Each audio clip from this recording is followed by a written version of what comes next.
Magic Mercer, one half of the Tag Team Champions. I'm here to tell you that if you want to be a champion, if you want to survive this thing, wear your freaking mask, okay? It comes in all different colors. You can get Eclipse Blue, JC White and Black, or even hell, Blue and Gold. But guys, please, also remember, please, it goes over the nose. Over the nose. Thank you.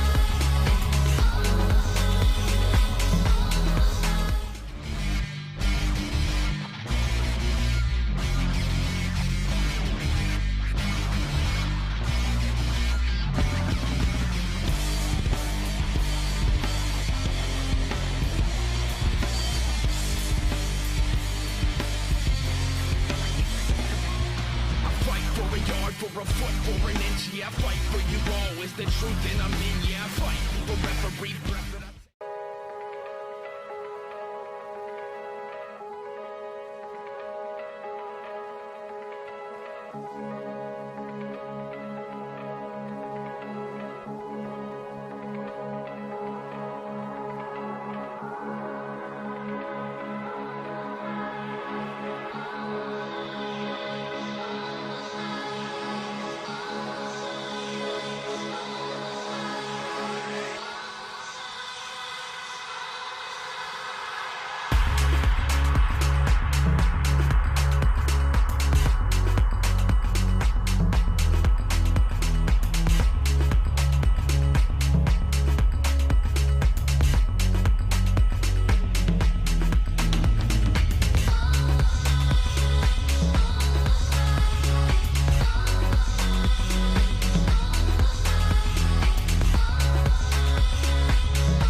What's up?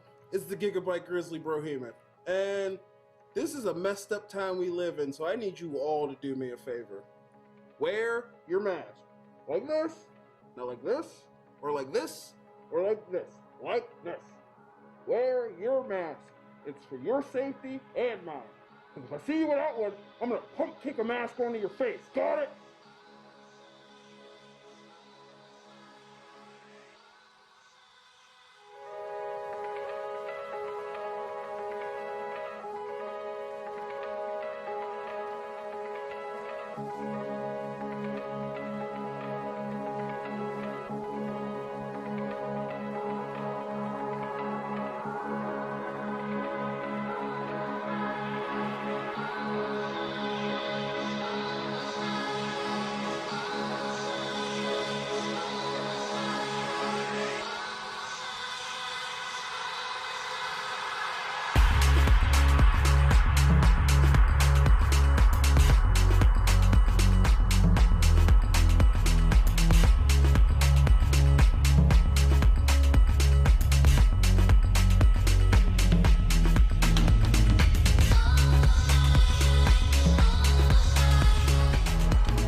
announcement from Benjamin C. Steele talking to you about wearing a mask. Not this one, but this one. With everything going on right now with this pandemic, you need to wear a mask. My mask is for your safety. Your mask is for mine. I don't care what your uncles, brothers, best friends, mailman's roommate from college put on social media. Chances are they didn't think it through, and there's a very better than average chance that they're an idiot. So when you go outside, you put on your little mask over your face, put the little straps around your ears, and we're all going to be a lot safer. This is a team. Parental discretion is advised. This show is brought to you by IndieWrestling.us and IndieWrestling.network for your independent wrestling entertainment. Slice on Broadway, supporting Pittsburgh podcasting with the perfect pepperoni pizza. Just Pro Wrestling News Podcast. No filler, no pop-ups. Production services by Sidekick Media Services. And listeners like you, supporting us at patreon.com/Wrestling Mayhem Show. Just wait, just wait, just wait, just wait, just wait. Wait for the perfect time, then attack. Don't give up what you want, take it back. Wait for the perfect. It's the Wrestling Mayhem Show, episode. We've been talking about professionalized wrestling. Sorry, my thing didn't load in time for me here. I'm Mike Sorg at Sorgatron on Twitter. We're in the Sorgatron Media Studios in Pittsburgh, Pennsylvania. And we got a fun show coming up here. And we got, first of all, from Beacon, New York, the only Mayhem of a future endeavor letter from the WWE. It's, wait a minute. Sorg, I have beef. You have beef? I have beef with you. With me? I was with told me? that we all had to wear masks tonight. Who told you that? You did. I did. Why you did? Okay. I said, are we wearing our masks to honor our guest? You said yes. So Sorg, what up? I don't have. Listen. You don't want to smell the mask that I have to wear. Sorg, Okay. do you think I want to smell the one I'm wearing? Okay. Sorg, I got this 10 years ago, at least. You did get that 10 years ago. Do you know how many times it's been washed? Probably never. Zip zero. Zip zero. Well, we got the perfect guest tonight to talk about mask washing etiquette because Yinza, the Pittsburgh Luchador, and to stay with our theme for this month, the KSWA tag team champion, along with Big Country over there.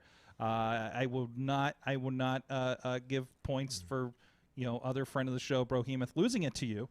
But so well, he didn't lose it.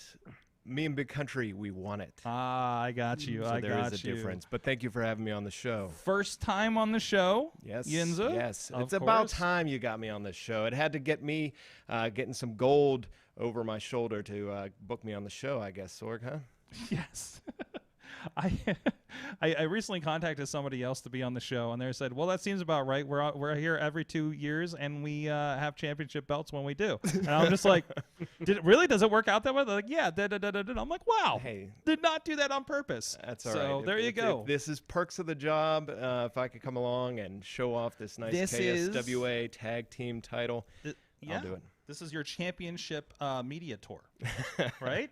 So That's right. That's right. So, but yeah, keeping with the theme, of course, we had Zeke Mercer, who we got him before he lost his, because he lost his at Eclipse. So you know what this means? What? Everybody that comes on here is about to lose their this belt. This is the reverse Mayhem curse. Oh no. Well, you got a show this weekend. We're going to talk about that in a minute. So hopefully that curse does not continue. You mentioned nothing about a curse, sir. I didn't. We just realized it. We just figured it out. So now. Zeke Mercer lost his belt. Part of the Jesus Oh my God, Club. Sorg! We had Ziggy on. Yes. She was stripped of her belt. Well, stripped, sketchy. I don't know. She's still walking around with it. I'm just saying.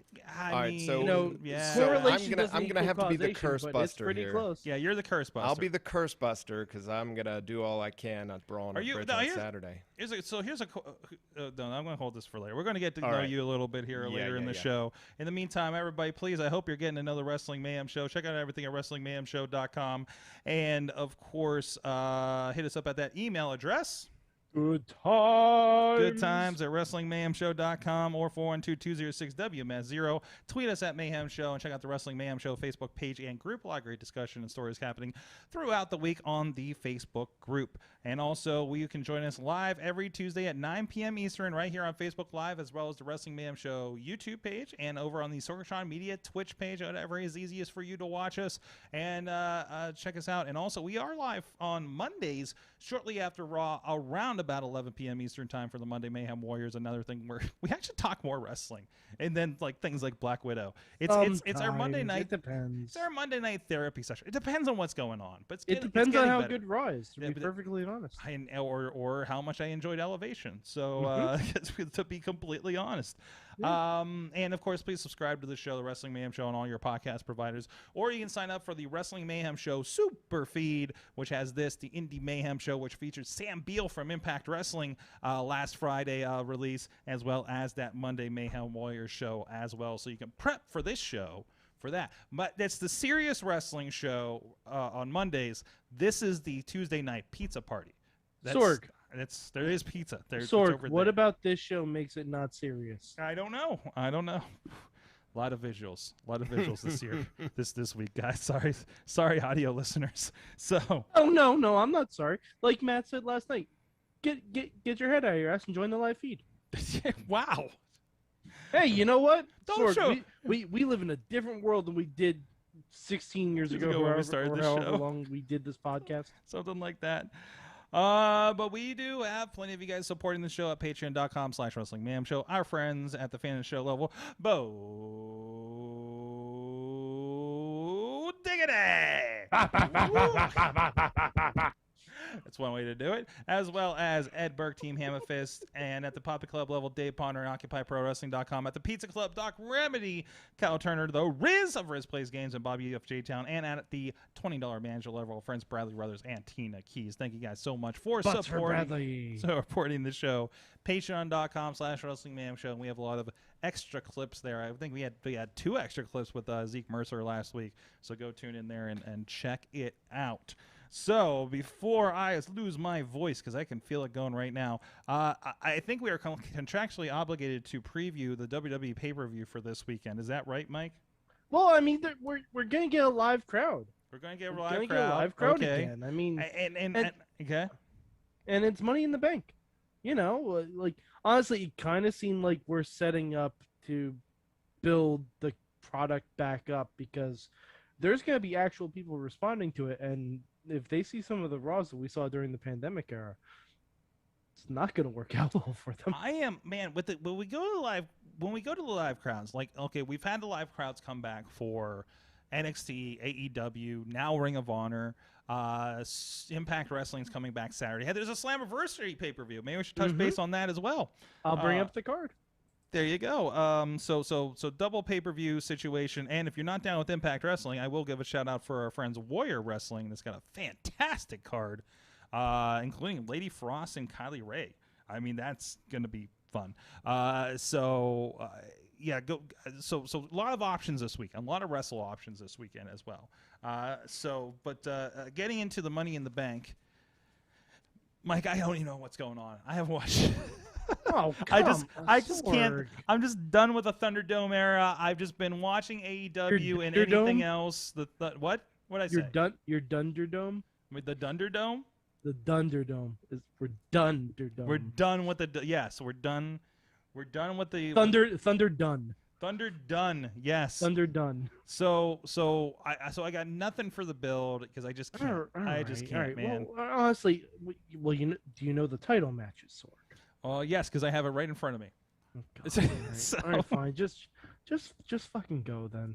Go. So we do have Bobby Lashley and Kofi Kingston. Yeah. I did see the Bobby Lashley tirade at the end of last night's show. It was a good promo. Uh-huh.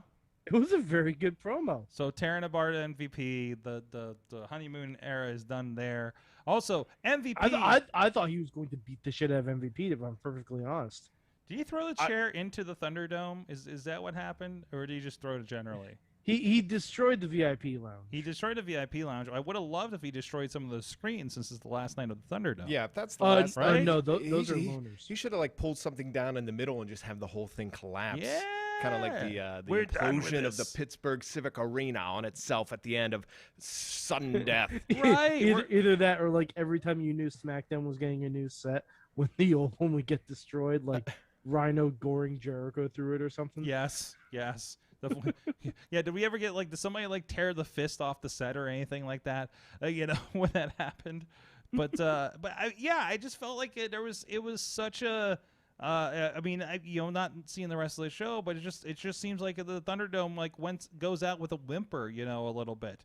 The award-winning Thunderdome. Well, if this is a cost we got to see savings, one more disappearing. yeah, if this is a cost savings era of WWE, if they're cutting and trying to make everything streamlined and save money, kind of how they've been publicly with the past couple of weeks, I don't know if they want to destroy $1 million Thunderdome.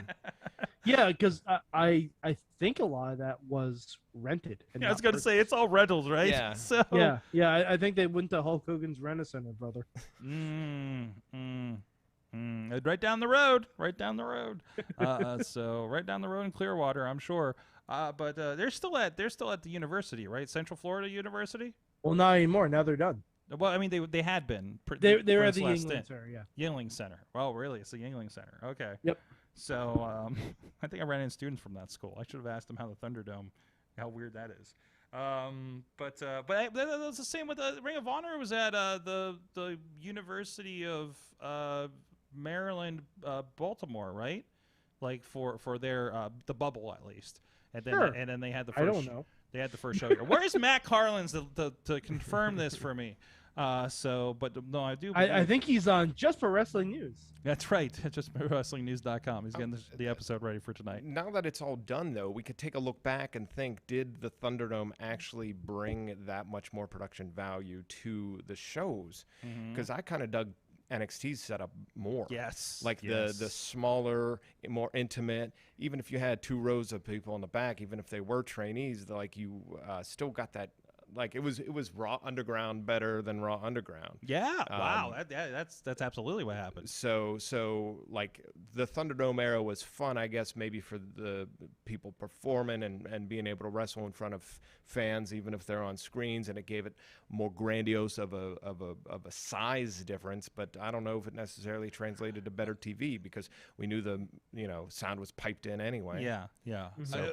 One thing we did, obviously they were able to do different things, right? Like how many times have we talked about in the last several weeks of use of crash pads because you don't have Hey, but anybody you to know see, what? you Like know. the guys are Throw 'em performing off in front of screen. no one. Yeah. Like, Yeah, why not? use what you got, But I'm afraid because you're more into television production than live pro wrestling at that point, right? Which is something WWE kind of feels like it wants to be anyways as a product, which is fine. That's what they do. They're the ones making money, right? Even if they're still doing well. For whatever ratings they're doing, they are still doing well. From what I understand. did notice. I was watching the Ricochet Morrison match again last night. Ricochet high-fived someone on the screen. I didn't That's pick cool. up on it until I'm watching it back. I'm like, oh, all right, okay. So Ricochet's gonna miss it. But if you keep going down the more crash pad spots, more over the thing. Oh my God, he threw him out of frame. There's the fire match. Eventually, you're going to have to get back to doing it in front of a live audience. Yes. So why? Like, I could understand doing it a couple times, but they seem to have been really getting their money's worth and doing it. Now you're going to go back, and all of a sudden, how come Roman Reigns ain't throwing Mysterio halfway across the Thunderdome anymore? Yeah. Like, what's? I mean, it might just be for the performers, so that they feel like they're doing something different with that space, because the match that Owens and Roman had, where they brawled actually up into the Thunderdome, that was really cool. And plus, they lit off pyro in the crowd. They're definitely not going to be able to do stuff. Yeah, like you know that who's going to anymore, miss so. being in front of not being in the Thunderdome? That pyro guy, because that Hell in a Cell. This is our last giant hurrah. Was the most obscene pro wrestling pyro display I have ever seen. Cite the RJ City rendition of that, by the way. It's they used it. They used the great effect. It was better than whatever they were doing in the Performance Center before they went to NXT, taking it over, right? So with the CWC, and I think the CWC was the best thing out of the pandemic, was the best kind of growth back, and you're noticing, like, I took special note. I watched back the Great American Bash just last night, finally, and just that we're sticking with that kind of vertical rows of people that are in there. The video screens have become, I think they halved them from the looks of things, still using them for wrestling, which I think is great. I love the effect that they use with those screens for NXT. But no, didn't look like we're doing any digital fans now.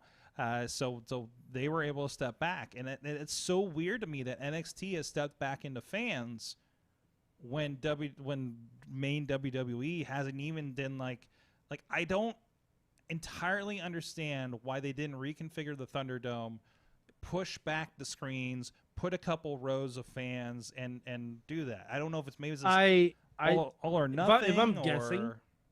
If I'm guessing, it's because NXT has like a group of regulars.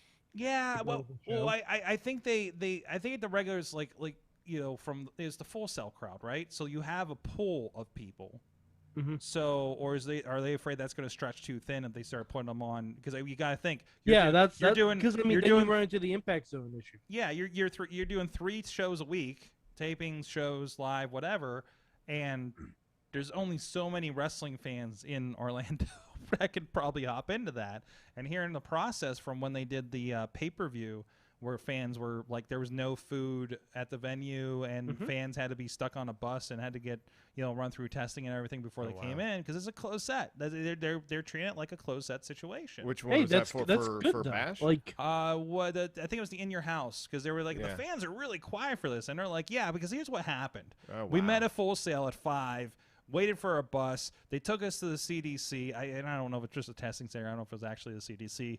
The time was off, so we had to stay on the bus. Yeah, they were like extras in a movie. The CWC, not the CDC. What? No. It was to the CDC to get tested. They took him to the CDC to get tested? Yeah, that's according to this one fan. That's what he said. I don't know if it's the CDC or if it was just a testing center. I'm sure it was just a testing center. Yeah, I'm pretty sure too. So I'm taking that with great. But they got to the venue. There's no vendors. There's no food. So they're just like, and we got to sit through this show. Yeah. Right. So of course they were tired and hungry and miserable. Right.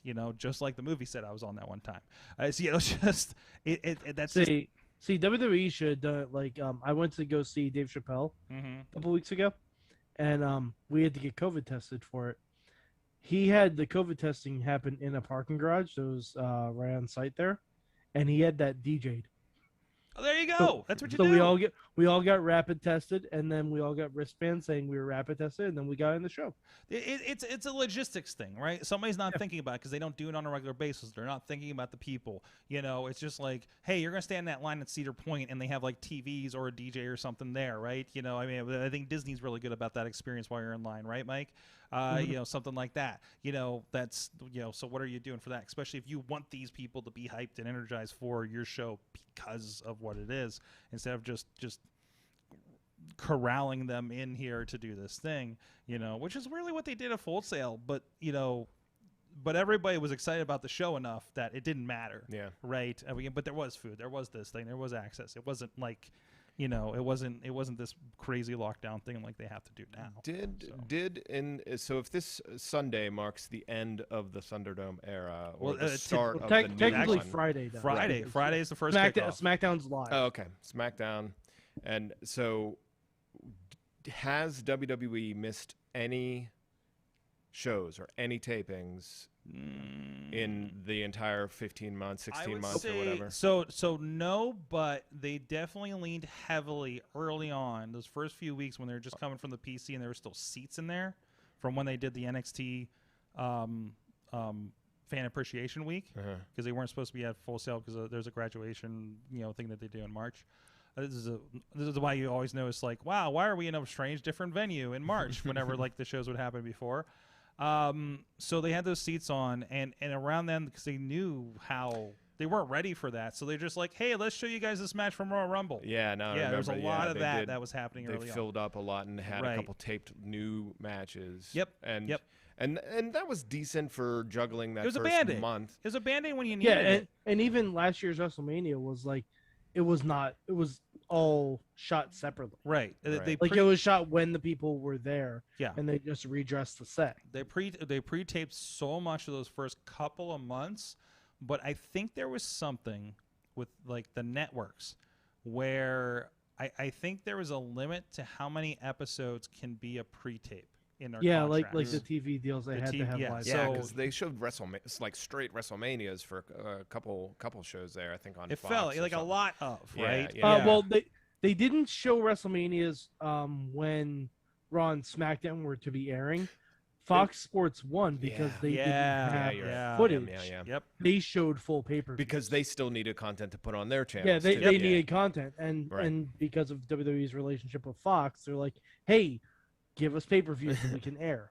Well, that was brilliant, and you got to give them credit for at least getting something on there and getting something done. So that's it. And I feel like that, like the Fox thing, showing that kind of content, the general relationship, because this Peacock deal that's like $1 billion for 5 years for them to take WWE Network, like that deal closed mid-pandemic, so like that you are everything is in an economic downturn. Your company is in a downturn because of ratings, because of what's happening and being put on screen. It's not for as much as they did, and they did a lot of good, but it just waned after a while. I really think things like that Fox play with the pay-per-views led to that Peacock play of we're just going to take all your stuff, right? So, like, that shows how strong that product is, regardless of what ratings look like. And it is a perfect point that I think Podner was saying a little bit earlier. Yeah, he was saying just a little bit ago, at this point, TV deals and Peacock, with the TV deals and Peacock, does the individual weekly ratings count until they are close to renewal? And I don't think they are, unless there is such a dip that they can't justify the price of advertising.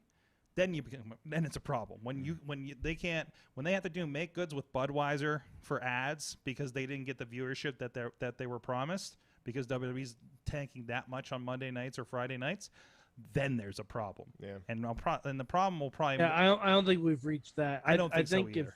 I think if Raw dips below what AEW is getting, then there's an issue. Always remember, as it was the same thing with WCW. As much as they dip, they are still the most prominent thing on cable or network television, probably. Network, I would imagine. And they're still always delivering new content every single Who week. else was doing that consistently during the pandemic? Really? Talk shows. Talk shows. They Talk figured shows. it Talk out. shows. They were and- doing it and from not their even homes. that- They not were- even Yeah, all of them. yeah. Talk shows. They Half were of those talk Zoom. shows were less produced than this show. Yeah. Okay. Yeah. Fact. I watched a local network from the other night, and I'm like, my God, why are you still having this bad of a Zoom call now? Okay. Like you're going to be on this show. Fucking figure it out. You're I try not to name who it is, But what's great, but somebody in that chat room knows what I'm talking about. we found out this past year a new way to do things, and A lot of people did. and a new way for people to consume things, and new, like, we don't need high def 4G in your face. We don't need these things. Like, just give us entertainment. Give us separate outside of wrestling. I'm talking about. Yeah. Like if Conan O'Brien could give me an interview on a podcast that is 7 times better than his edited 30-minute TBS show, do that. That's So entertaining. how stuff. long? I'm not ashamed to say that for over a solid year, I've been watching 4 wrestlers play Uno weekly, and it's regularly more entertaining. There you go. I mean, how many? Like today, I just had Renee Young's oral sessions up on the TV, right? And that's how most of us are watching, like YouTube, cocking heads on Skype, Zoom, however they're doing it, right? Like so many are used to that, and all that happened was that mainstream media, quote unquote, adopted that. The problem is they haven't been doing it as long as everybody on YouTube. So I'm sorry, I'm a production person. An embarrassment in comparison to what those YouTube people are doing. Right? Like, I'm sorry, like the YouTube people I worked with a couple weeks ago for the Paulie Am called, like I compare like they're getting on point on things, right? Like, and they had a person in England doing the pre-show, and we're sitting there in Brooklyn queuing up the show and stuff. I'm right beside the streamer. He's queuing up graphics along. I'm just like, my God, like you're on Twitch and you're like more on things than people that do this on a regular basis. Like it's incredible, right? We're getting a little off of just wrestling and stuff. It's turning into Awesome Cast, but that goes back to the wrestling thing. So a lot of people in wrestling figured things out. How many more promotions are streaming, whether it be Twitch, Fight, or whatever, right? Or did something different, like for us, the Fight Underground concept did very well. And now it's like, what do we do with fans now, right? For a lot of these concepts, but still, the crazy stuff MV Young's been doing over the pandemic, and those crazy crews up there in Brooklyn, and a lot of people found themselves or died over the last year and a half, in wrestling and a lot of other businesses too, in media especially. So. But Money in the Bank's happening, and I was like, who's going to ham fist Money in the Bank back into this? Let's see. Well, just the Money in the Bank matches. Let's look at that. Okay. Well, who you got for the title matches? The title match? Kofi and Lashley and Roman and Edge. I don't think Kofi's getting it. I don't think it's happening. I don't expect Kofi or Edge to pick up the titles. Agreed. Yeah. This is having not watched really I haven't watched any of the Edge comeback stuff yet. It's okay. So, it's not. Wait, like this most recent Edge? Edge coming back from Roman. Yeah. Nope. Me neither. To be honest, just I have better things to do on Fridays. So, like watch AEW. I don't know. That was true for several weeks. So, but the way I consume now too is I'll tape Raw and SmackDown whether I'm home or not. Tape? You still got VCR in the Yinza den over there? In Pittsburgh, we tape things. Okay. We tape. Okay. Do you have the super long VHSs? Yeah. I have to tape over the tab that I pulled out because it was a graduation video and I have to record it. I tape it on EP, so I get the 6 hours in there. Yes. And as you do. Yeah, but that's 2 episodes of Raw. You gotta get those SLP tapes. Yeah, long bad boys. So tape Raw and SmackDown, read about it, go watch it if it's something I need to see. If not, then it's just delete. So all that Budweiser money doesn't matter because I fast forward through commercials. Well, there's that too. Yeah, there's that too. So I've not seen any of the Edge. I've not seen any of this lead up. I really. As a wrestling fan, I don't want to say how many decades I've been watching wrestling, but but the whole pandemic era it sucked me dry of my passion because there's something about the electricity of the live crowd. Oh, absolutely. Being out there in front of people.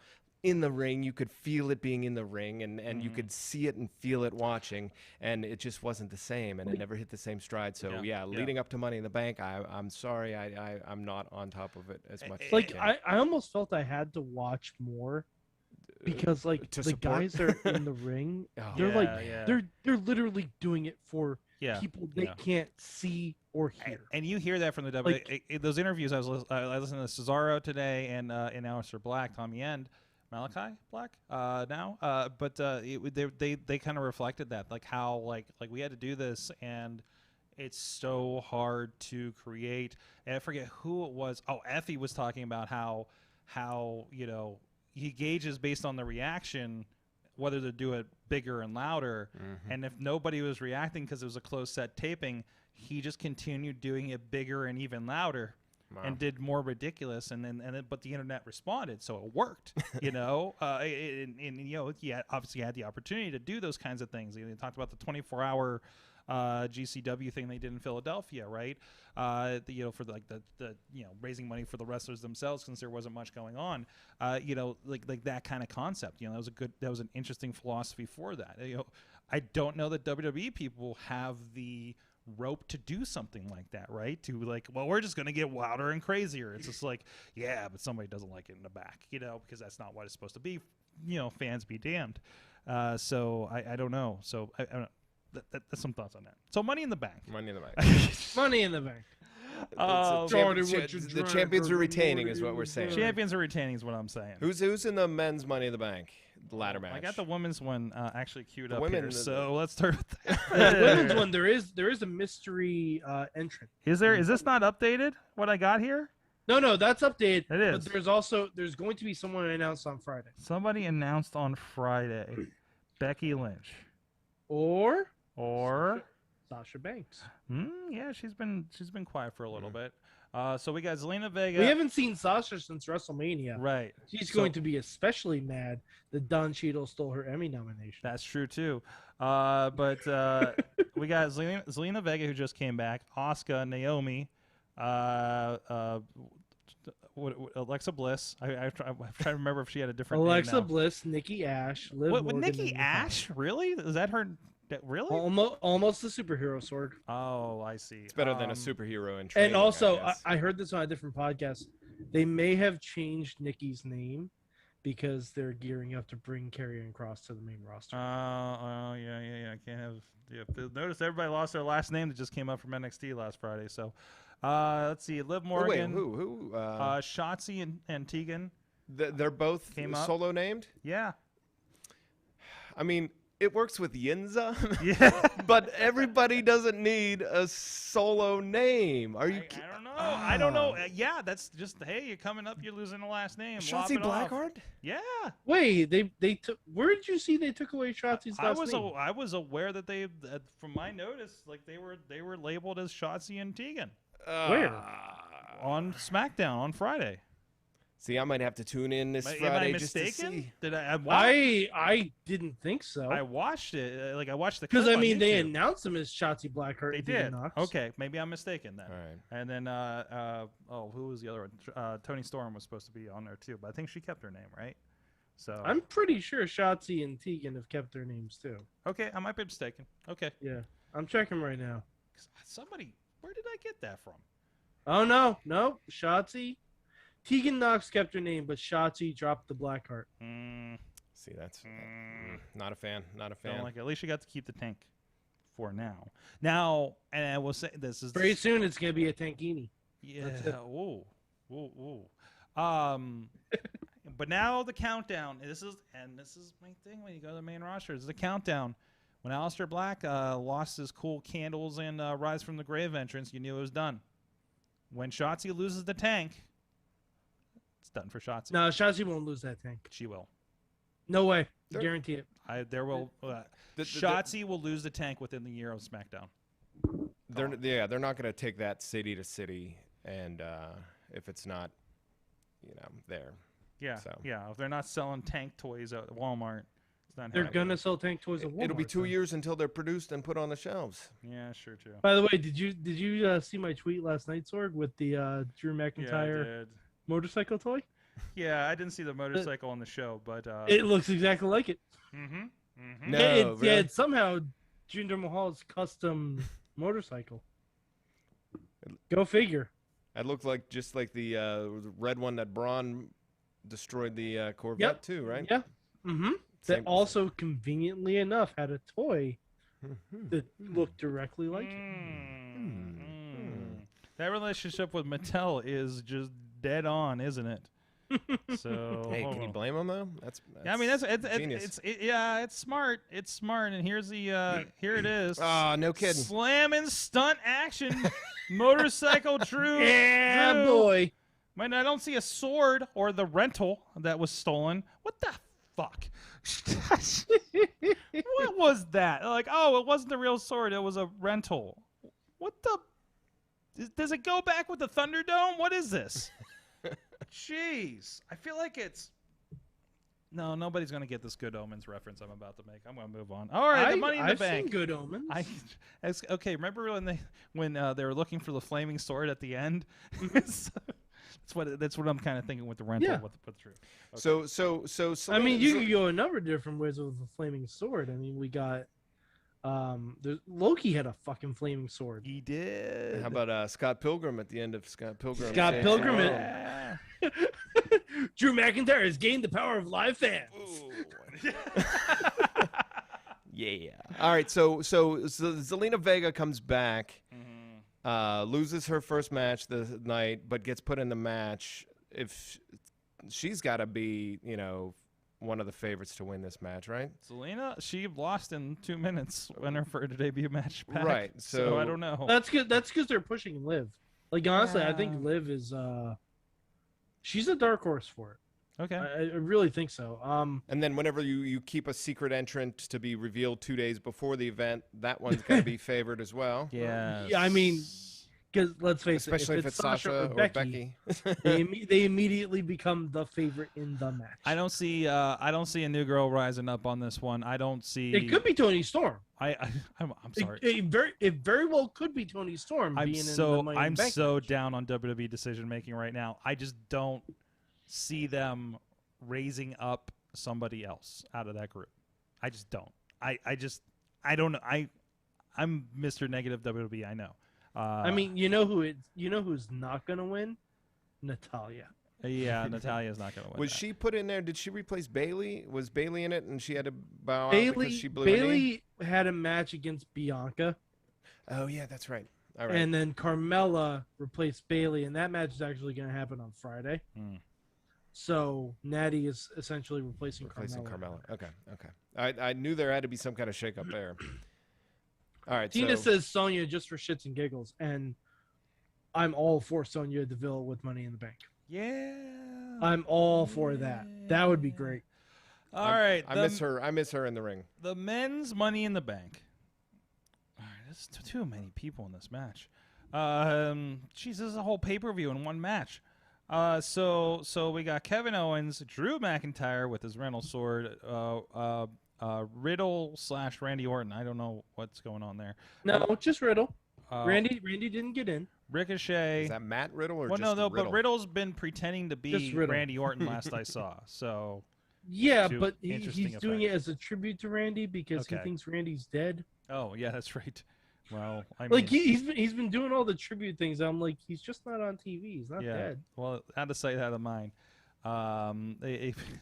Ricochet, Johnny, what's his face? Johnny This- Drip Drip. Johnny Drip Drip, Big E, Nakamura, and Seth Rollins in his crazy suits. Yeah, that like I want to It's see. a tough match to call. this could be half a pay per view, literally. Like I don't know. Oh, presented by Applebee's. Well, that's nice. That's nice. Where all the wrestlers go after the shows. Okay, so on the night they got paid well. So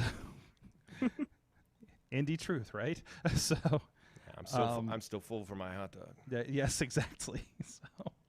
So, and of course we got Edge and Roman. And is there any other match that really matters? Just tag team matches, right?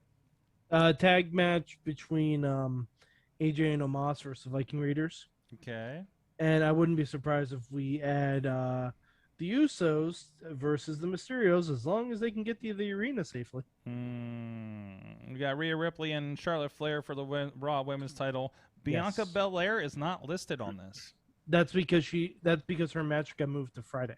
Oh. She is having a match against Carmella on Friday. Okay. I was noticeable because she's in one of the graphics here for General Money in the Bank on the site. Well, so- because she was supposed to have an I that Quit there. match with Bailey, Okay. Okay. but then Bailey got injured. Interesting. So we're 1, 2, 3, 4, 5, 6 to potentially 7 matches for this show. Of course, Money in Banks are going to be long. There's a lot of people involved. So Yeah, they might add a last minute Sheamus versus Damian Priest match. Maybe I could see it. They might also save that for next week's Raw. Okay. No Elias. Elias isn't on anybody's radar. Hey, that also means no Jackson Riker. So I'm okay with that. because they're like attached at the hip and it's bad. Okay. Well, The wrong one got the haircut, by the way. Yes. I think. Yeah, they should have cleaned up Elias. Last time, I don't know. Last time he got cleaned up, they didn't put him on TV. So Oh yeah. yeah, so it's one of those. I've known two indie guys, both of them working for WWE right now, that had somebody told me to get a haircut after a tryout thing, and they did not immediately get on TV. So for a while. So in both cases. So I don't know. I don't know how much that goes. I think it's just I think it's like a rookie rib they pull. It's not even a rookie thing because like they did it to Pat McAfee. They did to Pat McAfee. So yeah, when he was on SmackDown, he shaved. Yeah, so Elias was definitely signed when they told him to cut his hair, and it was definitely grown back by the time. Like it was back when they were like, he's a bicycling enthusiast, jobbing to so and so. You know, it was before the drifter stuff. Oh, it was before the drifter. Okay. Yeah, it was. You'd say drift. Is he Logan Drift? Logan Drift, yes. But the other one was definitely not signed yet. So he's like, yeah, Paul told me to cut my hair. I'm like, oh, okay. So he's all right. He's a certain announcer these days. But anyways, he cuts his hair every week. Actually, I wonder who that is. Chachi actually goes to the barber and gets the Corey Graves now. Like by design. I think Chad does too. So I do too. Under that, you got a Corey Graves going on there. I match it every week. Oh, that's good. That's good. You get the touch up, even though you're wearing a mask for the match. It's just I know. Right? So you're technically the savior of Yin's behavior. Exactly. There you go. I'm gonna make a T-shirt of that. Thanks. We're gonna. No problem. I give out free ideas. I give out free $1,000 ideas. Yes. It's good enough for Lucha Underground. It's good enough for Yinza. By the way, did anybody respond to that tweet you guys sent last night? No, not yet. So last night it takes a bit to respond. So last night, Mike and Mainstream Matt tweeted Chris Joseph. And since they're not using it anymore, asked for the Lucha Underground Bible, was it, to see how it was going to end? Yeah. So they're just like, hey, just asking for a friend. You know, I mean, why not? Yeah. Because we still have an idea for a movie. Way to take your shot, man. Yeah, no takers on that yet? Nobody responded? Not yet, but, yeah. I mean... We've had weirder shit happen with Lucha Underground. That is true. That is true. Like Matt and I were mentioned by name on the series finale. There's that, in the main event. And there's that time Vampiro showed up out of nowhere on this show and just told Mad Mike to eat a bag of dicks. That's true. Yeah. Because which I think is mostly an affectionate term for him. So I would like to think so. I mean, that's basically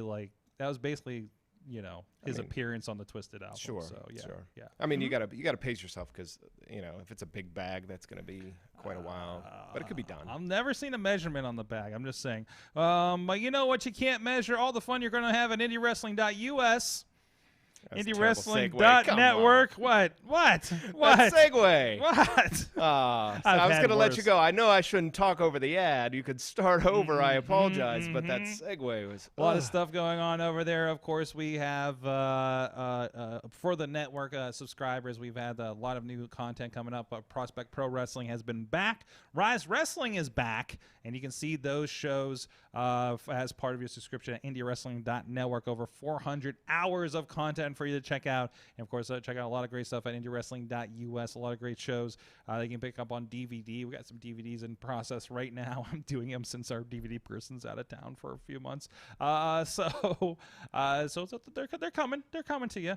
Yeah, and, of course, Pro Wrestling Conquest, these shows this weekend with them. Those will be on there as well on VOD, DVD, digital download, so you can check out what's happening. And I think the hottest thing happening out of West Virginia right now that isn't scary, but go check that out. A lot of great stuff happening. Pro Wrestling Conquest, and then of course they got the show this week in just Friday in Charleston, West Virginia, including Jock Sampson versus Danhausen, who he thinks is a juggalo. I don't know if that's accurate, but I'm going with it.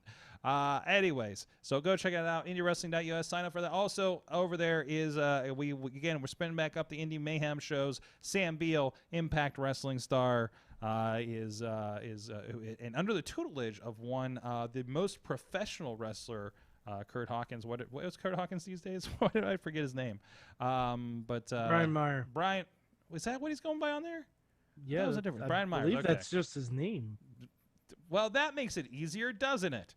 So, IndieWrestling.us. Speaking of indie wrestling, another great show happening this weekend. This is a show that I'm always sad that I'm I find myself occupied on year after year because it looks like the coolest show to watch. It's Brawl Under the Bridge. Yinza is going to be there defending his title. I know friends of the show like the Gavel, David Lawless, Brohemoth have been a part of it in the past. It looks like one of the coolest venues wrestling can be in the city. It is a fabulous night underneath the bridge, the Homestead High Level Bridge. It's called the Homestead Grays Bridge now, right in Homestead. They set up amazing lighting. The ring's right there in the middle of the street. They shut the street down. The Blue Dust, which is the bar right around the corner down there, is one of the sponsors. And the whole street just fills up with people. It's amazing. We've had, classic legendary wrestlers like Nikolai Volkov, J.J. Dillon has been down there, the Rock and Roll Express. So this year, because of everything, it's a little bit. There's a picture now. We could see the whole place is cornered off, and it's just such an amazing atmosphere because it's under the bridge, rain or shine. It's happening. The one year it was raining and it was coming down, and we have all the lights shooting up, and then there's a train that passes by. There's a fence there with barbed wire, and it was just one of the coolest atmospheres to be in. And one year there was Demolition Axe, I believe, there. His very last singles match was there. My good friend refereed that match. It was one of the coolest Brawl Under the Bridge moments there. Demolition Axe versus Sean Blanchard. That's Betty Esper, the mayor of Homestead, being ridden to the ring with Tarantula, legend, Pittsburgh legend. She's on the back of the motorcycle. She's Tarantula is the Tarantula towers over me, I think, and I'm 6'4". Yeah. I want to crop that picture out and just put it in the background of a WCW Road Wild show. Yeah, a little bit. Dude, he is always a road wild. By the way, Tarantula, you've probably seen him before if you've watched Beyond the Mat. He's standing in the group during the Paul Heyman speech, I understand. So he's been around and has traveled a lot, and he was the tag team partner of Big Country before Big Country and I teamed, but he's on the shelf now with a shoulder. So Tarantula, get well, buddy. Hopefully this Saturday, Big Country and I will be able to perform well enough for your. He drove to the ring on the back was the 80-plus-year-old mayor of Homestead, Betty Esper, and I don't know if that picture specifically, but there was a Pulitzer Prize. Am I saying that right? Pulitzer Prize winning photographer there one year, taking pictures of our event, and got some pictures. And got her coming in. There's Demolition Axe getting the final 1, 2, 3 of his career. I'm trying to find. I know there's some good pictures out there of with the lights and everything. I'm trying to pull some of those up. That last one's from the Trib article. Yeah. So every year, this is if we're talking about a WWE pay-per-view like a SummerSlam, this would be the KSWA's SummerSlam. So a lot of big feuds going on right now that are going to be held some big matches this Saturday.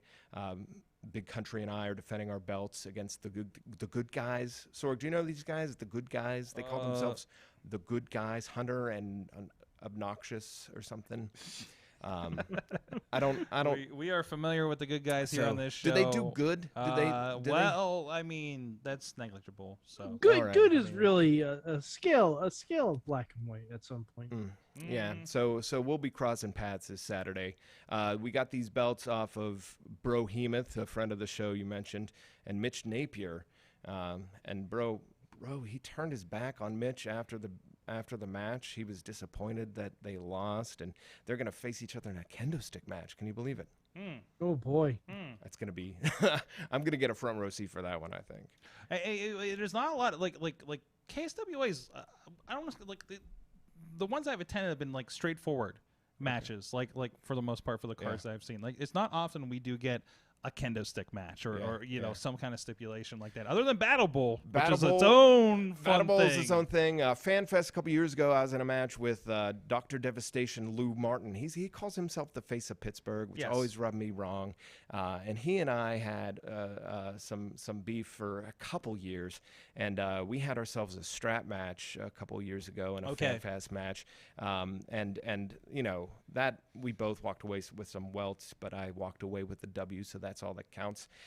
This Saturday, Dr. Devastation Lou Martin, the face of Pittsburgh Lou Martin, is going to be in a dog collar match with the king of Millvale, Del Douglas. Now, I've seen a couple dog collar matches. You know, I'm sure you have as well. Roddy Piper, Greg Valentine, that was freaking amazing. So these two, I've fought them both in the ring. I've left with bruises that I've seen for weeks from both of them. They hit it hard. This is going to be ugly. This is going to be bowling shoe ugly. Them two at the dog chain, dog food. They were smearing dog food all over each other, man. Like that's wrong. So it's always a fun time. Whenever I'm not occupied with something else. I see a KSWA show. I'm going to try to be there. And it's always just good to kind of lay back and watch some wrestling for these guys. And definitely not, and this is the biggest stage of the year for you guys. Yeah, this is our big summer show. Our FanFest is the big winter show, and it's all eyes in Pittsburgh are going to be in Homestead. The one year we had, I'm going to say 800 people under that bridge. And it's like just such, like I would look over this past year and a half that we've been away. I would look at pictures from past shows from Brawl Under the Bridge. And it hit me, like it hurt to be away.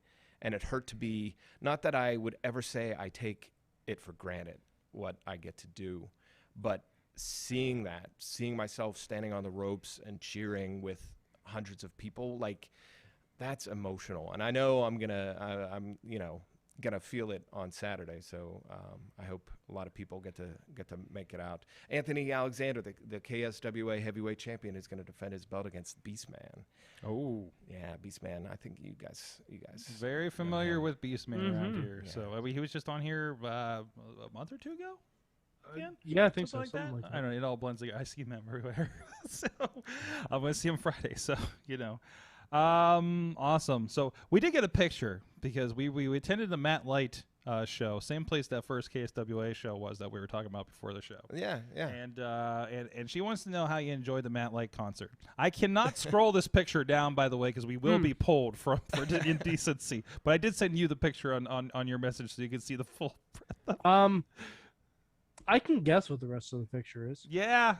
So that's he mentioned me in that. Is that a thing to No, me? we just walked up, and this is at the entrance. And if you're on audio, that is the Yinza mask on a blow-up doll at the entrance of the concert that we were seeing of the Matt Light comedy show. So thank you, Dutters, for capturing that. So I'm pulling up the picture here. Yes, the Patreon only edition. Right. It's remarkably accurate. Okay. Like it is. He nailed it. Okay. Yeah. Hold on, Mike. I'll send you this picture too. I can guess. Okay. Yeah. Okay. That's impressive. Like I can guess. Matt Light. He's a funny dude. Were you aware that you had a Yinza real doll in the world out there? That's. Take it home, I guess. I got the real thing, so I don't need to worry about that.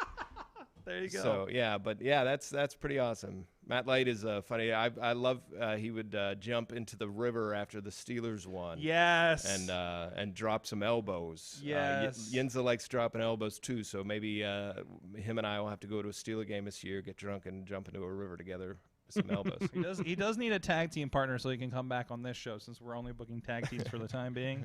So I have a 300-pound cowboy in my corner now. So if you're doing triple teams, it's starting to sound weird. I'm staring at that picture a little bit too much, I think. I was gonna say starting to do triple teams sounds definitely like something that we would need to hold for Patreon. If you stare at it long enough, it starts staring back, oddly enough. Let me ask you about this. So you are a Pittsburgh Luchador. Correct. before I get to my second question, what does that mean? Well, everybody knows, Pittsburgh is something that's inside of you, bleeds black and gold. Luchador, it's something also that once you get connected with it, it's just something that bleeds black and gold with you with the Luchador. I have been inspired through all sorts of wrestling and things like that, and Lucha to me is kind of like that same kind of Pittsburghese type feeling. It transcends wrestling, it's amazing, and to be able to go out there and be influenced. Now, I'm 6'4", 220 pounds. It's a tall luchador. I'm a tall luchador, so I've been training and doing my lucha moves and try to get it as good as I can, but I'm also realistic. My 6'19", or I should say my 4'12", isn't as pretty because a 6'4", 200-pound man going through those ropes ain't gonna be as nice as Rey Mysterio can. But it's just something that it's a love of the black and gold. It's a love of lucha libre. It's a love of wrestling, and it's just the expression of beauty and the art of what we do, and I try not to bastardize it as much as I can. And you team with a cowboy. Big country Matt McGraw. He's here on my shirt. We are the Renegades. We just picked up the tag team title belts last month, and him and I we broke into the business together. Actually, we trained a couple years ago together, and we bonded. He's a little bit of country. I'm a little bit luchador. That's a nice little play of words. There's got to be a song. There's enough country artists around. You got to get somebody to. You come out to the Pittsburgh polka now. Right. Well, that was my theme, and now him and I together are black and yellow. Okay. I have a question. Do you change your theme based on the sports season? No. So we're coming out to the black and yellow. Okay. But we're trying to get a mix with the Renegade with Styx, since we're the Renegades now. So we're working on that. It's tough to,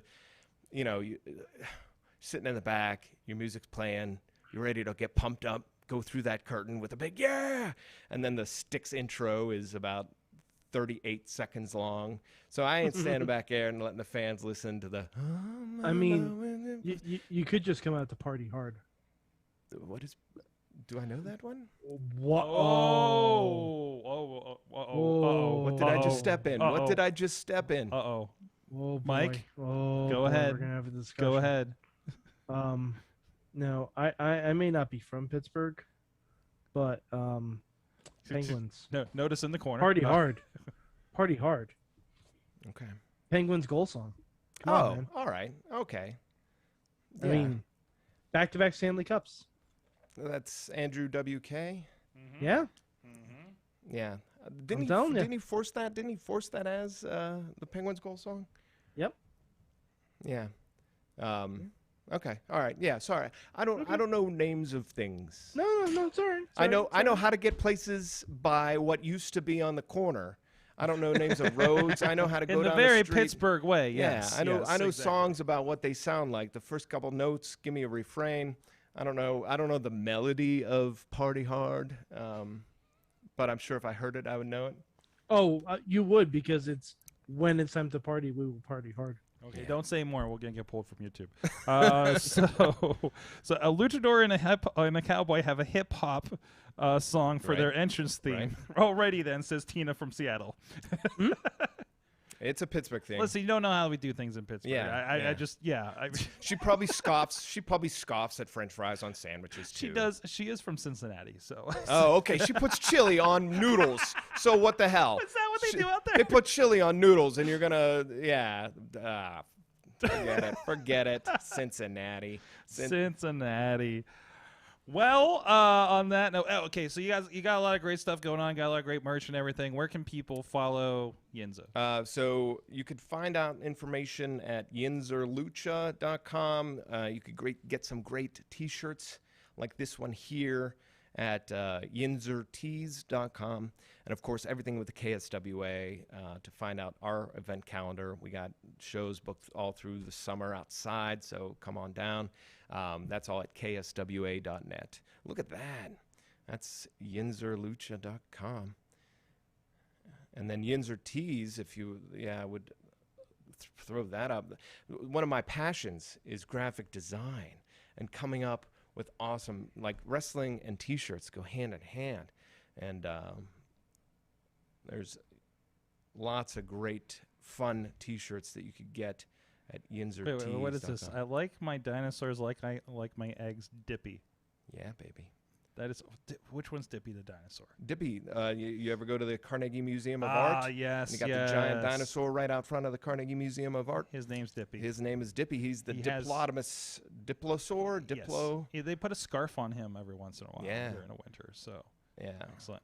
So so there's a lot of fun stuff. Yinzertees.com. There you go. Check them out. Like you say, a lot of fun in KSWA. You know, also a lot of fun. Our Tuesday night pizza parties, thanks to our friends at Slice on Broadway, New York City style. Yinzer made, Beachview, Carnegie, the East End, and North Hills. And it's always an arm's length of our guests as well. So he's going for it. When I eat pizza.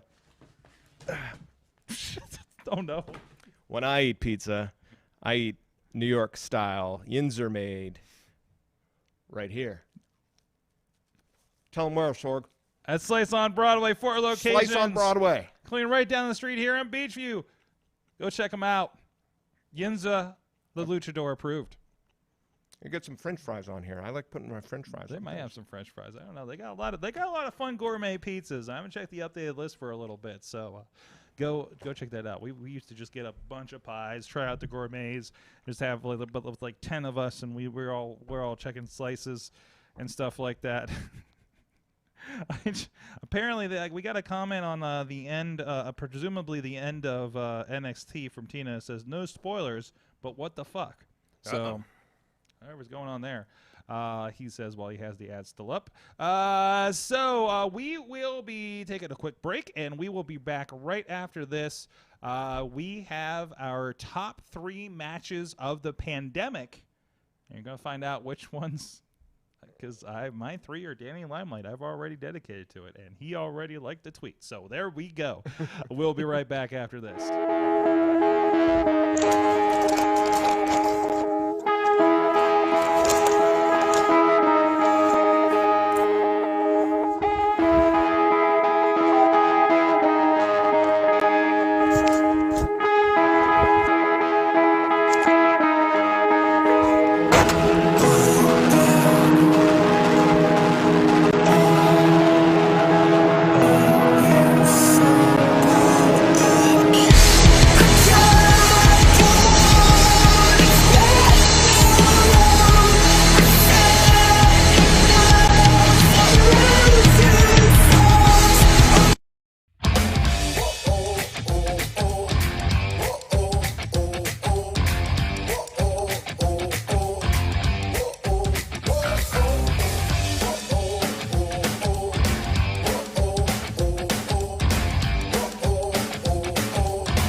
What's up? It's the Gigabyte Grizzly Brohema, and this is a messed up time we live in, so I need you all to do me a favor.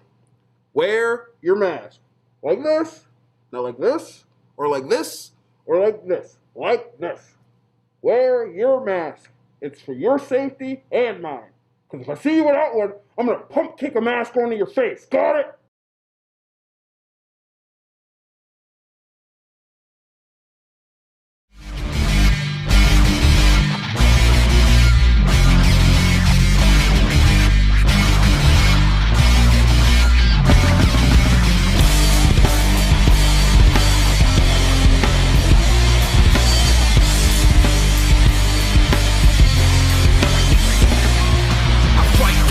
For a foot or an inch, yeah, I fight for you all. Is the truth and I'm in, yeah, I fight for referee. The world of pro wrestling, it's bigger than ever. So how can you possibly keep up with everything that's happening? Just pro wrestling news. Don't fear falling behind. Give us just 5 minutes every morning and we'll catch you up on the biggest news in the world of pro wrestling. No filler, no rumors, no spoilers, no pop-ups. Just pro wrestling news. Subscribe on your favorite podcast app or tell your smart speaker to play the Just Pro Wrestling News podcast. Find out more. Go to justprowrestlingnews.com. Wrestling Mayhem show back here. Of course, Yinza with us here in the studio. Tag team champion at KSWA with Big Country. What's up, buddy? What's up, yes. Big Country? Hope you're having a fun evening watching Yinza the Pittsburgh Luchador. There you go. I should have. Why didn't we got to get him on here, man? He does. He listens to the show. He's told me before. So I was a concern. I see. I didn't know it was tag team week or tag team month. It's tag team life apparently now. So there you go. See you at Blue Dust soon, buddy. And also with us is Mainstream Matt popped in. How's it going, guys? Hello, Yinza. How are you doing? Doing well, man. I'm missing you here. I know. Well, he's got to be buddy. in News Central to get ready for Just Pro Wrestling News release for the morning. Nice. So he's on point there. And I think your partner is in the chat room right now. So is he? Yeah. I see him. So and of course, Matt, I'm sorry I went on a mainstream media rant earlier today on the show. So hey, you better have your belt on. You wearing your belt, Big Country? Are you wearing it? I know you are. I know you're wearing it. He hasn't responded yet. I'm sure he's wearing it. We got a delay, so you know, so it's not exactly right on. So, anyways, and Mad Mike is yeah. I had to take off the mask. Yeah, you're facially naked. Oh man, yours comes off. Yeah. Oh wow, I've never seen one like that. Never seen one like that. That's weird. Hey, you know, we make them different in New York. Oh yeah, here, in Pittsburgh there's a operation and stuff. But you got yours. But you got yours in. I don't know. Anyways, he said he is wearing his belt. Oh, good. Yeah. Matt, what are we doing?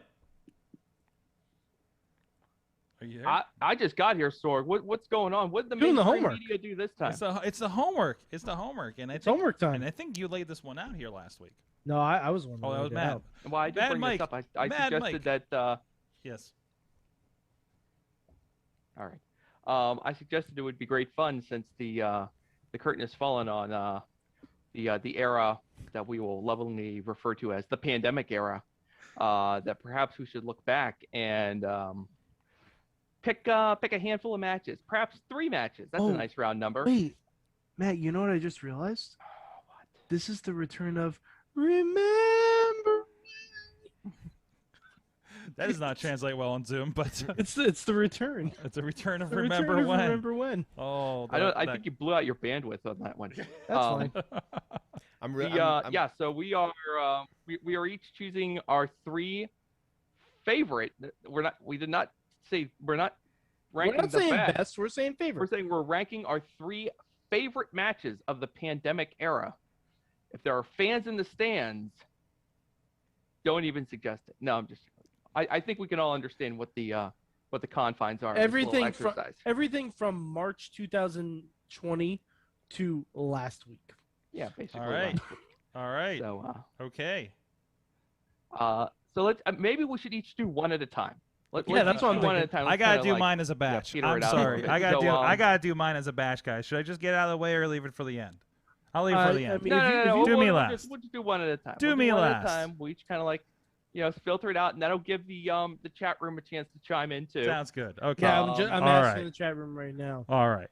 And you know what? Since Mad Mike is typing into the chat room, and we don't want to hear Sorg's list yet, I'll go first. And first one I'm going to throw out there for you guys, and this might feel a little bit off the radar, but it must be mentioned. Walter versus Ilya Dragunov from late last year on NXT UK in a legit goddamn empty studio in the UK. They had a great time. No. Walter there was had almost a a great murder. time. There was Ilya almost a didn't- murder. Yeah, I should clarify. Walter had a great time. Ilya did not have a great time. Walter slapped the bejesus out of him. And as luck would have it, they are due for a rematch next week. Ooh. So they're gonna rewind it back, and we're gonna see what happens. The UK. That's one of Tina's. The UK setup is my favorite no fans setup out of all of wrestling. For absolutely You just no like fans. it because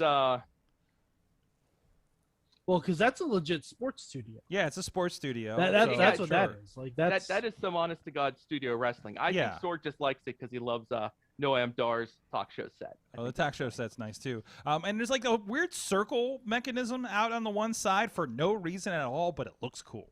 Okay, so I don't know. Yeah, so no, I'm with that. I'm with that. So Mad Mike, why don't you throw one out here? Oh, all right. I am gonna go. Tina's mentioned a couple of mine, so we can. I'll go to some of my secondary mentions, but one that was definitely on my list. Have to mention it. Bailey versus Sasha Hell in a Cell.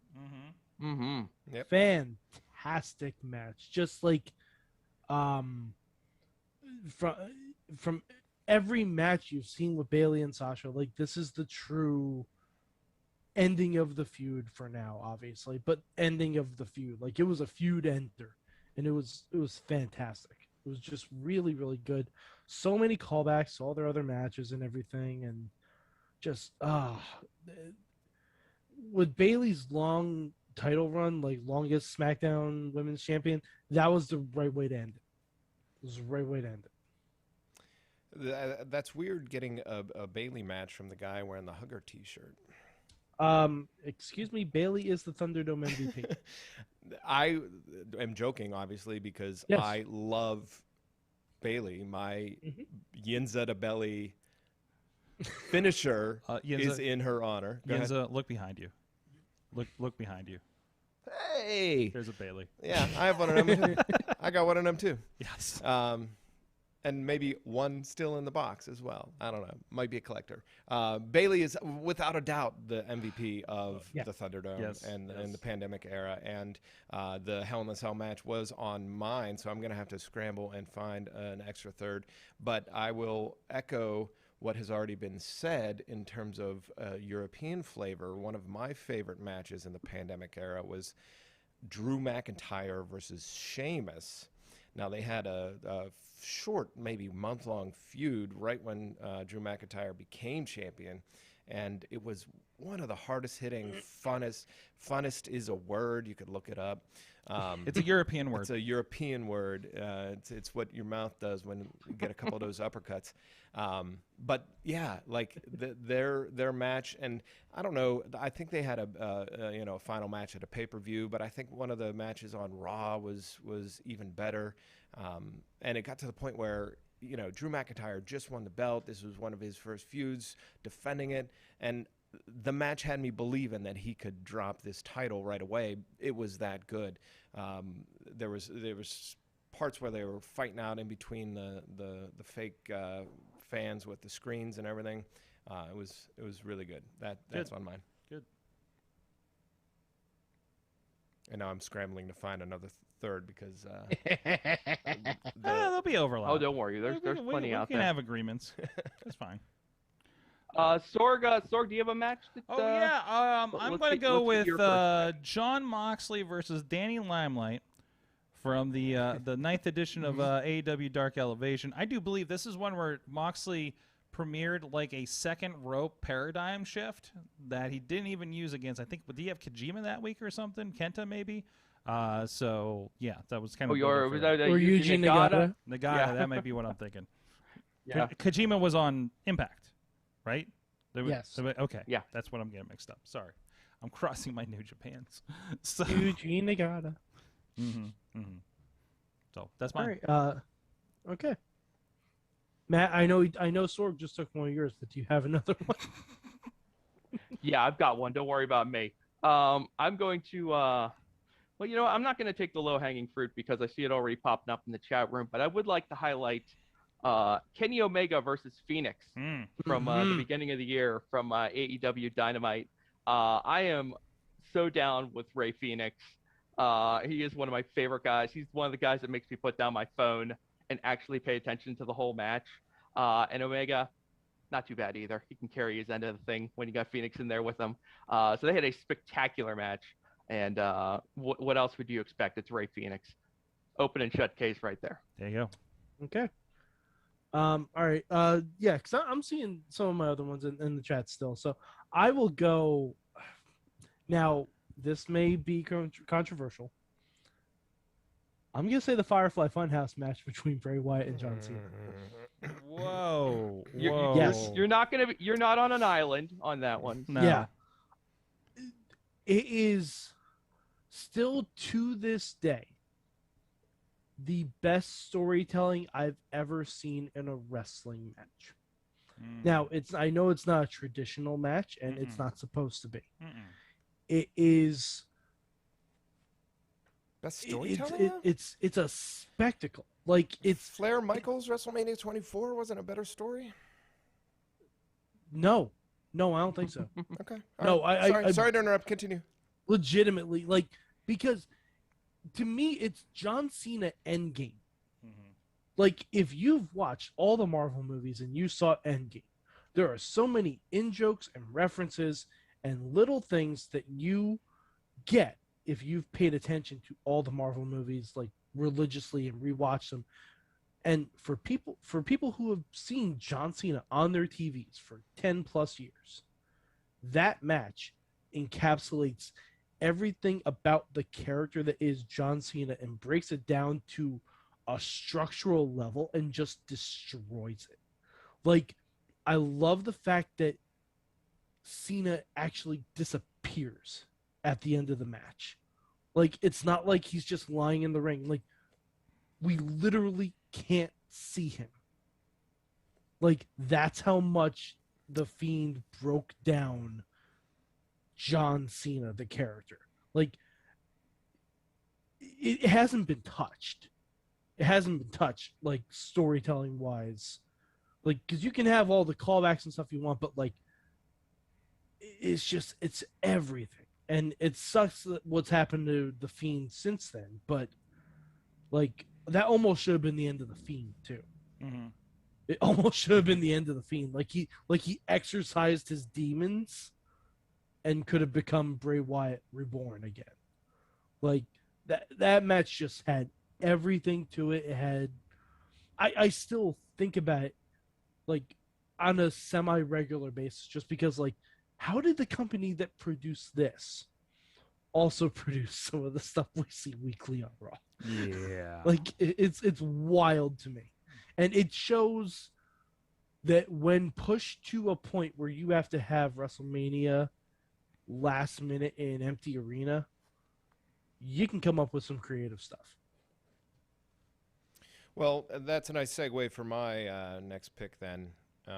So if we're talking cinematic matches, I'll have to go with the cinematic match from that WrestleMania that happened the night before and take The Undertaker and AJ Styles in that, what was it, a Buried Alive Boneyard. match? Boneyard match. Yeah. So I think it was, and I'm sure, I don't see the chat, so I'm assuming people are talking about this, and this may be low-hanging fruit, but in terms of cinematic matches, it was probably one of the best of the year. There might have been another one in the other company that I don't want to mention because I don't want to take it away from anybody else's vote, but that was a good one. Yeah. But it's the Undertaker's last match, and you can't say that that's not one of the most important matches in the history of the company because of it was the Undertaker's last match. And very similar, like it kind of, I mean, it was kind of a small retrospective for that, right? Yeah.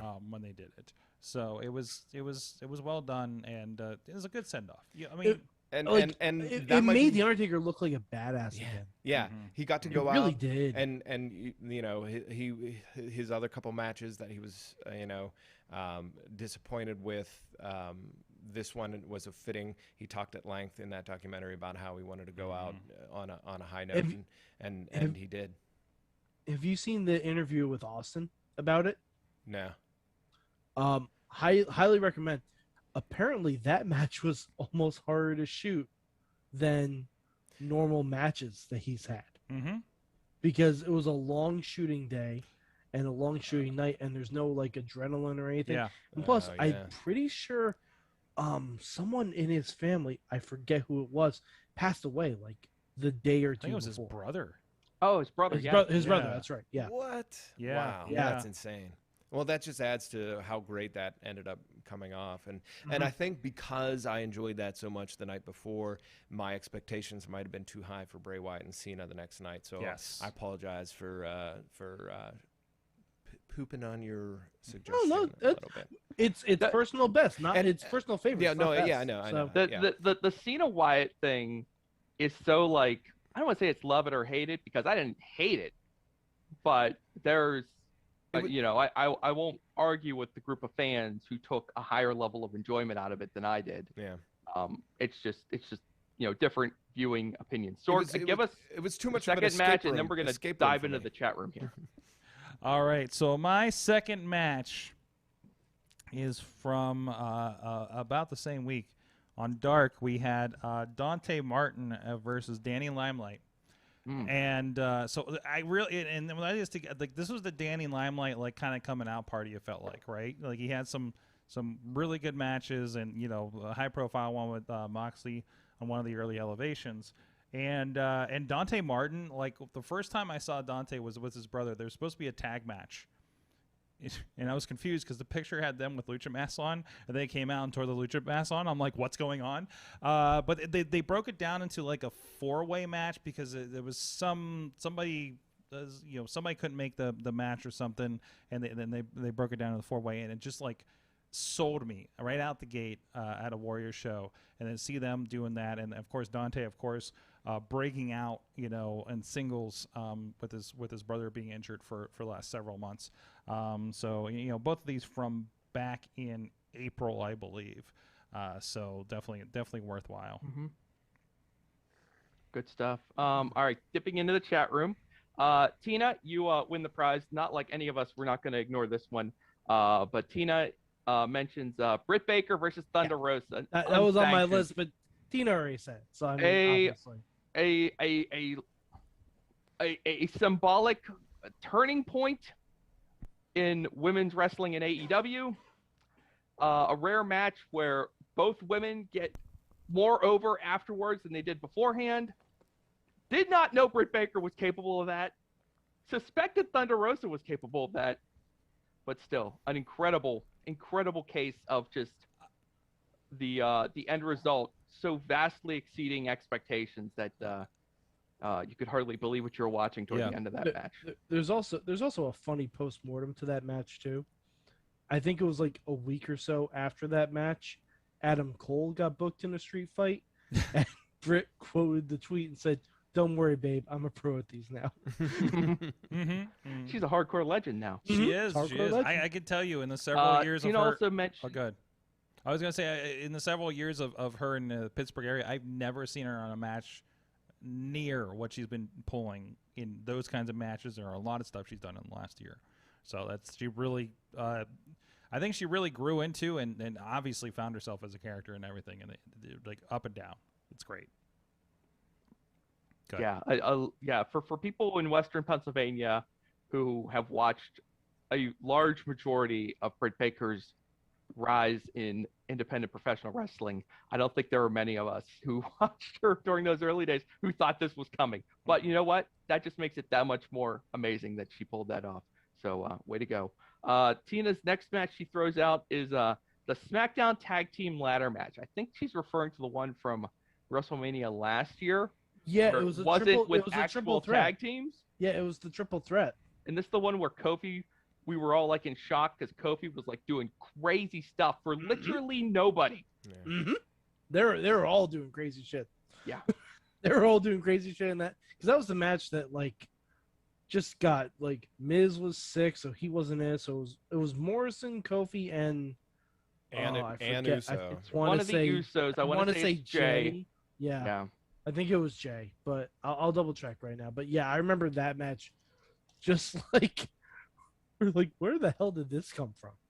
No one had any clue that was gonna be as wild as it was with, like, with literally no one else in the building. Like, it was nuts. It was Jimmy Uso. Alex Miller, Money in the Bank from Titan Towers. Yep. Yes. Hey, Mike, do you want to lead the discussion on this one? Fuck yeah, I do. I actually, all right. So, my buddy Danny came over a week or so ago. Hadn't watched any wrestling on all the pandemic era. So I told him about this match. He's like, "Can we watch it?" I'm like, "Yeah, absolutely." Popped in. He fucking loved it. He fucking loved it. It's such a weird concept of a match. Mm-hmm. It's so weird, but like the jokes that they try to make work don't work for the most part. What does work is the little character moments. Dana Brooke thinking she wins the Money in the Bank is the most heart-wrenching thing, because you know she's not winning the Money in the Bank. And she clearly doesn't even recognize what the normal briefcase looks like. Mm-hmm. But then her running into the food fight with the poster still around her neck redeems everything. So this just reminded me of an old match, not a match. There's when they did the Slammies one time. Mhm. Hacksaw Jim Duggan and I can't remember his name. The King, Harley Race. Yep. Fought through the backstage. Apparently throughout the Slammies. I didn't watch this as the Slammies. I want to say this is the 86 or 88. I saw it as part of, like, I think the Hacksaw Jim Duggan VHS tape. So and that's how I digested it. But again, that fighting throughout the backstage of whatever they're doing while the event is going on, like that's this kind of thing that WWE has actually done for like years, and they got to bring that back, and I love it on a big scale, on the biggest scale they possibly could. So, 87 Slammy Awards. 87 Slammy Awards. That seems right. Yeah, it seems 86 seems a little early for Hacksaw. I looked it up. It's 87. So I feel like Hacksaw debuted shortly after WrestleMania 3, maybe. But anyways, go ahead, back to it. Where are we at? All right. Alex Miller's second pick is the first Stadium Stampede. Yes. And Alex, I'm glad you brought this up, because the story. The personal story for me behind this one, and Sorga's part of this too, is that we were like so deep into just like the lockdown, and just like, it was a sad time. All right, years from now, you will watch this podcast, Children of Earth, and I want to tell you, it was a sad time. All right, it was so sad we weren't able to even go near each other. But on this occasion, when AEW was running this pay-per-view, I think it was Double or Nothing from last year. We decided to get a little ambitious and a little dangerous, Sorg. And we chalked out individual boxes in my back driveway, 6 feet apart from each other. And we invited a handful of people over, and we all sat in our little areas away from one another. Thank you for that picture. That was the setup in my backyard. Nice. Please note the arrows, like your grocery stores, so we wouldn't cross paths. It worked great. Nobody got sick. And we watched Double or Nothing. And it was a fine show, and then Stadium Stampede happened, and God, was this the match I needed in that moment in time. And also the goofiest, zaniest, stupidest Matt thing. Hardy changed characters 3 times in that match. I know, and Ortiz got his head rung by a giant bell. Didn't Jericho hit the Judas effect on the Jacksonville mascot? The bit the following day with the T-shirts. It was just. Yeah, the whole bit with the T-shirts. I did on like the back that they of the truck followed that it they up did the this following year. Dynamite. I like that they followed it up this year by having shirts again, but this time they won, so everyone got them free under their chairs. Yeah, and they sold those shirts. I have one of those shirts. The original. I have an Inner Circle 2020 Stadium Stampede Championship shirt that should have been sent to a third world country to clothe children, but instead I have one because they sold them for $5. It was the dumbest thing ever by this lovely T-shirt company. But yeah, that was a fantastic bit. I also want to notice, I also got here, because whenever you wash your hands, remember they have you sing like happy birthday and stuff, but here's the one for Judas, to sing that along while you wash your hands. So, just appreciate the on theme that you guys did for that party. Now, was that before Jennifer the world printed knew that up and had that what pods were? Did you invent the pods? I think we were discovering pods at this point. Yeah, So that's pretty awesome. Because it was several months in, and we're just like, we think we can be together, but we're not sure yet. Before we had like another spike. That was a whole like spraying groceries down and all that. Like it was so insane. Man, yeah. And like I don't. It was such a weird time. And around that, because Tina's talking about Sammy running. Sammy getting hit by a golf cart, I'll watch over and over again. Like, I'm just saying. So, all right. Zigzag. Yes. No straight lines. So, all right. Serpentine. The third pick from Alex is Seth Rollins versus Kevin Owens from last year's WrestleMania, in which Kevin Owens did not care if he was in a warehouse. He didn't care where he was. He was jumping off that damn sign. He was jumping off the sign. And he and did. You know what? He's probably going to be the only person in history to jump off the WrestleMania sign. Mm-hmm. I'd hazard to guess that he's going to be the only hopefully. person in history to ever do that. Yeah, it's too I think you dangerous might be right. otherwise. Yeah. Well, I think he had eyes on that pirate ship initially. So Didn't we all? Yeah. Didn't we all? Yeah, unfortunately, I think there was something planned, but the rain might have ruined it. All right, let's get back to our own picks. Mad Mike, what's your third match? Oh, a lot of mine have been said, but I'm gonna go. I'm gonna say the women's War Game match with Team Shotzi versus Team Candice. Any match where Io Shirai pulls a trash can over her head and leaps off the top of a cage, if we don't mention it, we're bad podcasters. Because that's one of the craziest things I've ever seen in a cage match. And that's you're putting a lot of trust in everyone else in that ring. Because if that goes badly, that goes very badly. Yeah. Yeah. And plus it also led to the rise of Raquel Gonzalez. Mm-hmm. And now we see where she is now, and and they also shot that was the debut of the new tank that actually shot projectiles, and she shot the projectile at the cage and scared Dakota Kai, and it was very good. Very awesome. Very good. Did Matt freeze? Yinza, you got your third? Well, Yinza, do you have your third? Yes. This is twice now that I've gone after Matt, and he has taken the Bailey Sasha match that I was going to say, and the women's NXT War Games match that I was going to say. Yeah, I love it. I want to make sure to give the women their due because they performed very well as well this year. The Stadium Stampede was taken. So I'll have to go just on the list. Oh, Sasha and EST Bianca Belair. I don't know if that counts. That doesn't count. That was in front of a live crowd.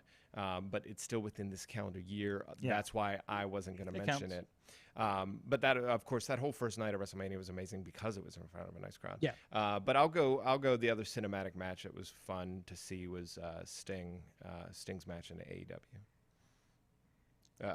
The Sting and Darby versus the Team Taz. cinematic. The cinematic one, yeah. That's good. Tina echoes that as well in the chat. Cool. So yes, that was fun. I still, the choice of the commentary over was weird to me, but other than that, I thought it came off very well. Yeah, so. it was fun to see, and you know, especially after his injury and expecting his career to be done. In honorable mention to the tag match they did have in front of live fans, where Sting was doing some crazy stuff somebody his age should never be doing. Yeah. Like, he was doing stuff I don't think he did in his prime. So yeah. So he's doing like somersaults off. I was just like, what is happening? Sorg, yes. Sorg, how about your third match here? My third match is, hold on, I have it right here.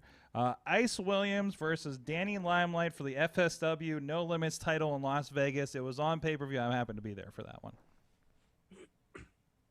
Okay. Impressive. All right. Excellent. I'm going to do my third match, and then I'm going to do an honorable mention, and then you guys can free for all on this. I want to give ROH a little bit of love. So I am going to throw out Jonathan Gresham. Matt froze. Jonathan Gresham freezes the internet. Jonathan Gresham versus Dak Draper from the 19th anniversary show. Yeah. This was kind of the match that sold me for good on the Pure Rules. Oh, jeez. And in case you needed to be sold on Gresham, jeez, this pretty much did that too. Jeez, so. Pure Rules just is my Ring of Honor just is knocking it out of the park for Pure Rules, and I don't know how accessible it was, but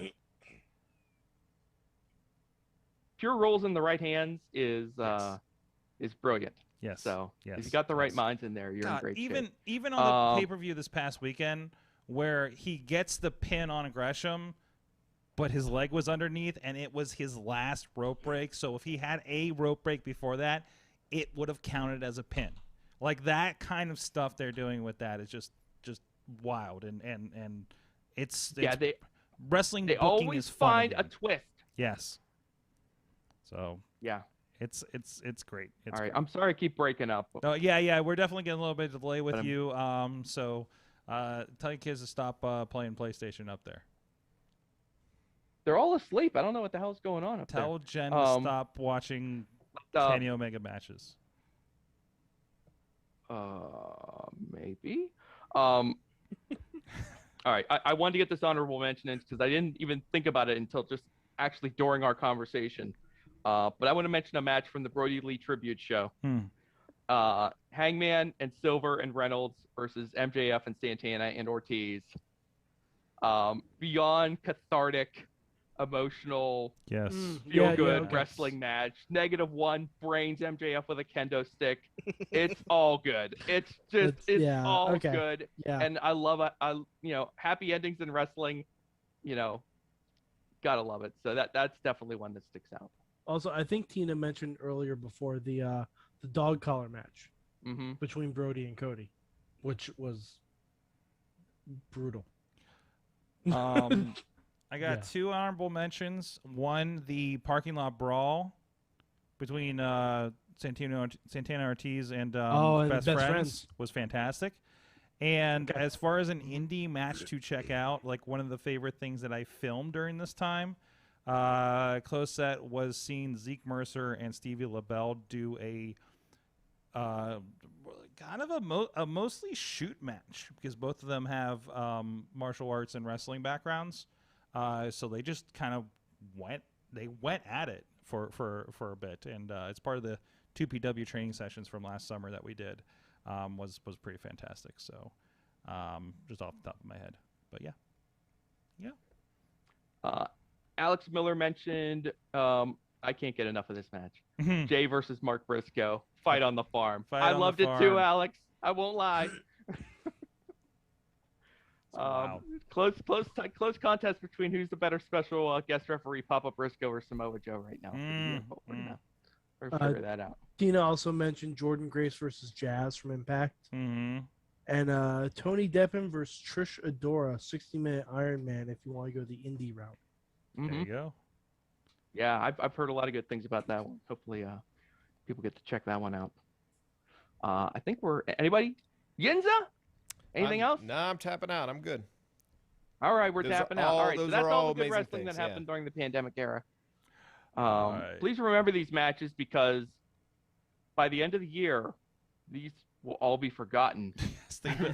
And not be on anyone's match of the year list. Yes. Because once we have fans back to inject real energy into some of these matches that we're going to see. Once we have fans back, someone's match of the year is going to be a 24/7 title match. I can see it. Seriously. There's going to be, my friends, the best is yet to come this year when it comes to wrestling matches. Once they get these fans warmed up, it's going to be awesome. It's going to be nothing but good things coming. So the second we hear a boring chant, we'll know nature is finally healed. Yes. And hopefully the what chant will officially be dead.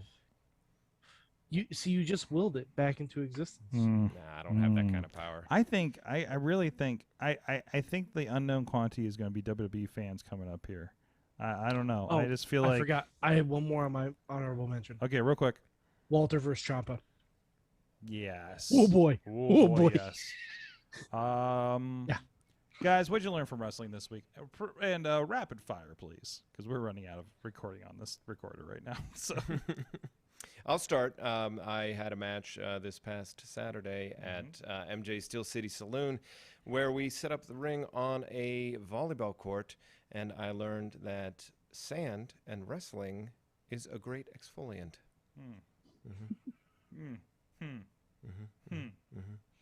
I believe that's what we call the opposite Anakin opinion on sand. Okay. Sure. Okay. I don't. Mad Mike, what's yours? I learned that the only person to ever interact with the Thunderdome was Ricochet, and he needs credit for that. Mm-hmm.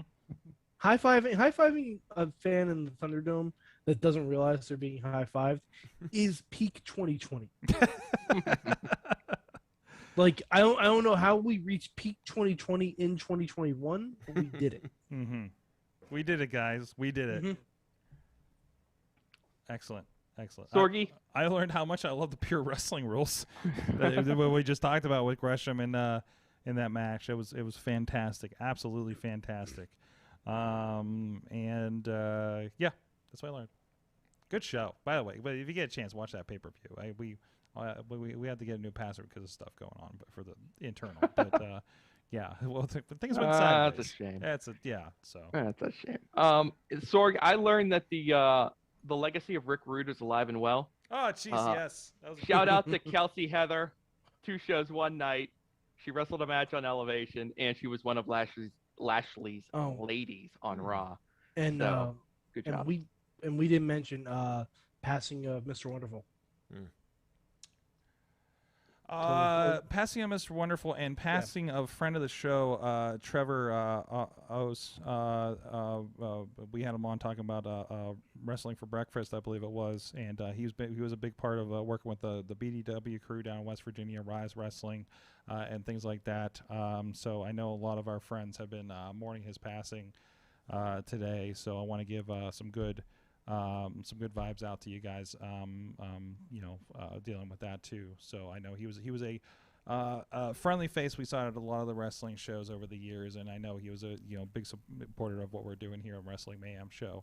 So I want to give some vibes out to that. He was one of the guys I liked seeing at the shows for sure, and glad that he was on the show, and we had some fun with him here. So just want to put that out there. And on that note, let's bring it back up for a second. Alex Miller learned that Nick Gage versus Zack Ryder feud is getting even hotter. So keep an eye out for that.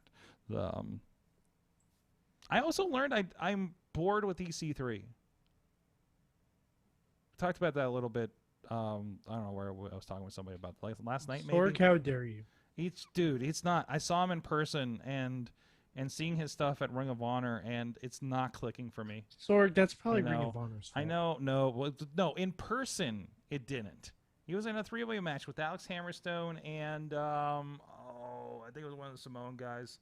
Yeah, it just didn't work for me. It's just not hitting for me at all. And I'm a big fan of EC3 and many of his iterations.